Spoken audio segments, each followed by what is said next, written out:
Sponsor चाहिए, वरना Indian team को हम एशिया कप के अंदर बिना स्पॉन्सर के देखेंगे। अस्सलाम वालेकुम, कैसे हैं आप सब लोग? उम्मीद है कि सब खैरियत से होंगे, ठीक ठाक होंगे। और जैसे देखो, मैं आपसे वादा करता हूँ, रेगुलर वीडियोस आ रही है। ऑफिस से आता हूँ, पहला काम ये करता हूँ वीडियो बनानी है आपके लिए। तो प्लीज आप सबसे रिक्वेस्ट है, लाइक शेयर सब्सक्राइब जरूर कर दें, ताकि मेरा हर आने वाली वीडियो आप तक पहुंच जाए और थोड़ा सा मेरा चैनल भी ग्रो हो जाए। प्लीज यार, ठीक है। आज मेरा थंबनेल क्या है? No sponsor for team India. बड़ी अजीब सी बात लगती है इंडियन टीम के लिए स्पॉन्सर्स का इशू। वैसे तो किसी भी इंटरनेशनल टीम के लिए स्पॉन्सर्स का इशू नहीं होना चाहिए, लेकिन अगर ये सिचुएशन किसी Zimbabwe like, Ireland like, Afghanistan to some extent like situation होती जहाँ पे उस तरह की आपको ना मिलती कि यार मतलब अफगानिस्तान जैसी टीम को स्पॉन्सर नहीं मिल रहा, टीम तो बहुत अच्छी है लेकिन स्पॉन्सर, चलो तो समझ आता है यार, हाँ व्यूअरशिप का इशू है, मार्केट उतनी बड़ी नहीं है, गेन कितना होगा आपको, ये सब चीज़ें समझ आती हैं। इंडिया के लिए तो इम्पॉसिबल सी बात लगती है और है अभी भी इम्पॉसिबल।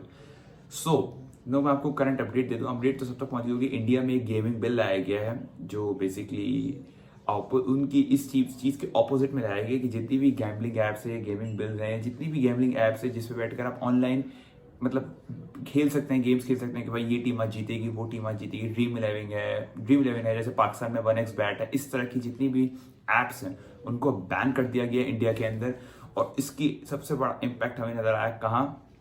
इंडियन टीम की जो जर्सी स्पॉन्सर थी बायजूस, और एक और थी ड्रीम इलेवन ने और बायजूस दोनों ने अपनी स्पॉन्सरशिप इंडियन टीम से खत्म कर ली और डील अपनी खत्म हो चुकी है because of the gaming bill जो इंडिया में अभी 3-4 दिन पहले आया है असेंबली के अंदर, अब अप्रूव हो गया है। सो एक तरीके से आसान सा मैं समझा तो वो कानून बन गया, तो अब नहीं हो सकता, ठीक। अब मैं आपको बता दूं इंडियन टीम की पास्ट में कौन कौन से स्पॉन्सर्स रहे हैं। मैं आपको उनकी अगर मैं लिस्ट दिखाऊं, अगर मैं बात करूं, बड़ा मशहूर कितना सहारा परिवार जो इंडिया का था, एक सहारा परिवार इंडिया के लिए, वो 2010 से लेकर 2013 तक इंडियन टीम का टाइटल स्पॉन्सर था, बेसिकली जर्सी स्पॉन्सर जिसे हम कहते हैं वो था। और उस टाइम पे किट मैन्युफैक्चरर कौन था?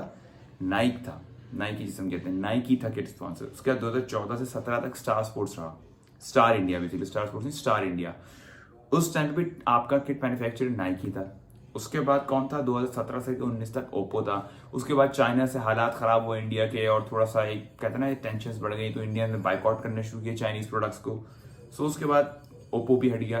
जिस टाइम आईपीएल का भी टाइटल स्पॉन्सर था आपका वीवो, उस टाइम वीवो को रिप्लेस कर दिया फॉरन, और कोई और इंडिया की जो अब रिसेंटली जो भी अब इंडिया की है आईपीएल की, वो जो भी इस टाटा आईपीएल, वो या उससे पहले अगर टाटा से पहले कोई और भी था, या शायद उसके बाद ही टाटा आया, टाटा आईपीएल। तो उसके बाद टाटा आईपीएल बना। 2019 के बाद से 2023 तक बायजूस था 2000, उसके बाद अभी 23 से जून से लेके 25 तक अब जो था वो ड्रीम इलेवन था।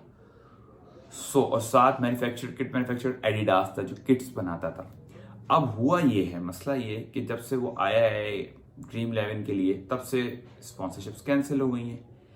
अब जो लेटेस्ट डेवलपमेंट्स वही ये कह रही हैं कि बीसीसीआई अब जो है बहुत कहते ना इस चीज में स्ट्रक लगा हुआ है कि किसी तरह एशिया कप से पहले, ऑपरेशन एशिया कप जो है उससे पहले उनको एक जर्सी स्पॉन्सर चाहिए, वरना इंडियन टीम को हम एशिया कप के अंदर बिना स्पॉन्सर के देखेंगे। अजीब बात नहीं लग रही? कसम से यार मुझे भी बड़ी अजीब लगी बात, लेकिन मुझे लगता नहीं पर्सनली ऐसा होने वाला है। मैं नहीं मानता पर्सनली, क्योंकि जितना मैंने पढ़ा है इधर उधर से और जो मेरे इंडिया में कुछ दोस्त हैं उन्होंने मुझे बताया कि इस टाइम बीसीसीआई टाटा ग्रुप से जो है इतना बड़ा ह्यूज ग्रुप है उनसे, और वो आईपीएल के साथ साथ टाइटल स्पॉन्सर भी है। रिलायंस ग्रुप जो है उन्हीं का, उससे भी बातचीत में। अडानी ग्रुप के कुछ ऐसे हैं, महिंद्रा, टोयोटा, इन लोगों से भी कांटेक्ट में है बीसीसीआई। उसके अलावा कुछ पेप्सी या आप कहते हैं कुछ और, अमूल इतना बड़ा एक जो है इंडिया का ब्रांड, उससे भी कुछ है। और एक और चीज भी ये है कि साथ जो पुराने स्पॉन्सर्स है लाइक आपके जो इंडिया के स्टार, ओप्पो, इनसे भी, रिलायंस, इनसे भी इंडिया शायद बीसीसीआई कांटेक्ट में है। अगर मेरी आप पर्सनली, अगर मेरी इस चीज़ पर अगर आप स्टडी लें या एक मेरी अपने अजम्पशन मेरी क्या है या मेरी जजमेंट क्या है इस चीज़ में कि बीसीसीआई इस वक्त जो इतना लेट हो रहा है ना, आई डोंट थिंक सो कि बीसीसीआई के लिए इतना प्रॉब्लम है अनाउंस करना कि इंडिया का स्पॉन्सर कौन होगा। बीसीसीआई देख रहा है कि भाई हमें ड्रीम इलेवन से कितनी स्पॉन्सरशिप मिलती थी। उससे बंदा अगर अचानक एक कहता है ना एक आपकी एक एबनॉर्मल सिचुएशन में बिल आ गया अचानक और एक एबनॉर्मल सिचुएशन क्रिएट हो गई कि भाई अब तो स्पॉन्सर नहीं होंगे, सो अब क्या करें, तो इंडिया एटलीस्ट ये चाहेगा भाई नुकसान तो नहीं होने देंगे, उससे ज्यादा नहीं मिल सकता तो उससे कम भी ना मिले, उतना ही रहे ड्रीम 11 पे जितना पे करता था।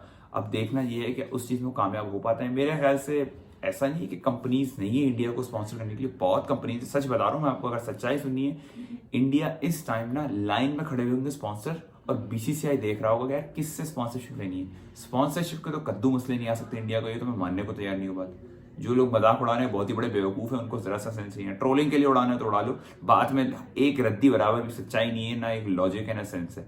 एनीवेज, तो जितनी मेरी अंडरस्टैंडिंग है, बीसीसीआई सिर्फ इस टाइम कहते हैं ना टटोल रहा है बैठकर, जितने भी लाइन में खड़े हुए स्पॉन्सर है जो तैयार है इंडियन टीम को स्पॉन्सर करने के लिए, इसमें टोयोटा भी हो सकता है, कुछ जगहों पे मैंने पढ़ा रिलायंस ग्रुप से बातचीत चली है, कुछ जगहों पे मैंने पढ़ा है आपका जो टाटा ग्रुप है, टाटा ग्रुप काफी आगे है इस रेस में, क्योंकि साथ साथ वो टाइटल स्पॉन्सर भी है, तो ज्यादा आसान हो जाता है, उनकी स्पोर्ट्स एक्टिविटीज में काफी ज्यादा इन्वेस्टमेंट रही है। सो मेरी ये अंडरस्टैंडिंग है कि शायद टाटा ग्रुप या स्लैश टोयोटा में से कोई हो सकता है जो इंडियन टीम को, आप ये कह लें कि next title sponsor, Jersey sponsor बने इंडिया का। ये एक मेरी अंडरस्टैंडिंग है। बाकी आप लोग कमेंट्स के अंदर बताओ आपके हिसाब से कौन अगला स्पॉन्सर होगा इंडिया के लिए। लेकिन प्लीज एक रिक्वेस्ट, लाइक शेयर सब्सक्राइब कर देना। टोटल 12 सब्सक्राइबर हैं, रो रो के गला फाड़ फाड़ के, यार यकीन करो इतने सब्सक्राइबर हुए। आप सबसे रिक्वेस्ट है लाइक शेयर सब्सक्राइब जरूर कर देना, ताकि मेरे हिम्मत मेरी बढ़ जाए थोड़ी सी, मुझे एक मोटिवेशन मिल जाए। मिलते हैं आपसे अगले ब्लॉग में, अपना बहुत सारा ख्याल रखिएगा, दुआ में जरूर याद रखिएगा। अल्लाह हाफिज़।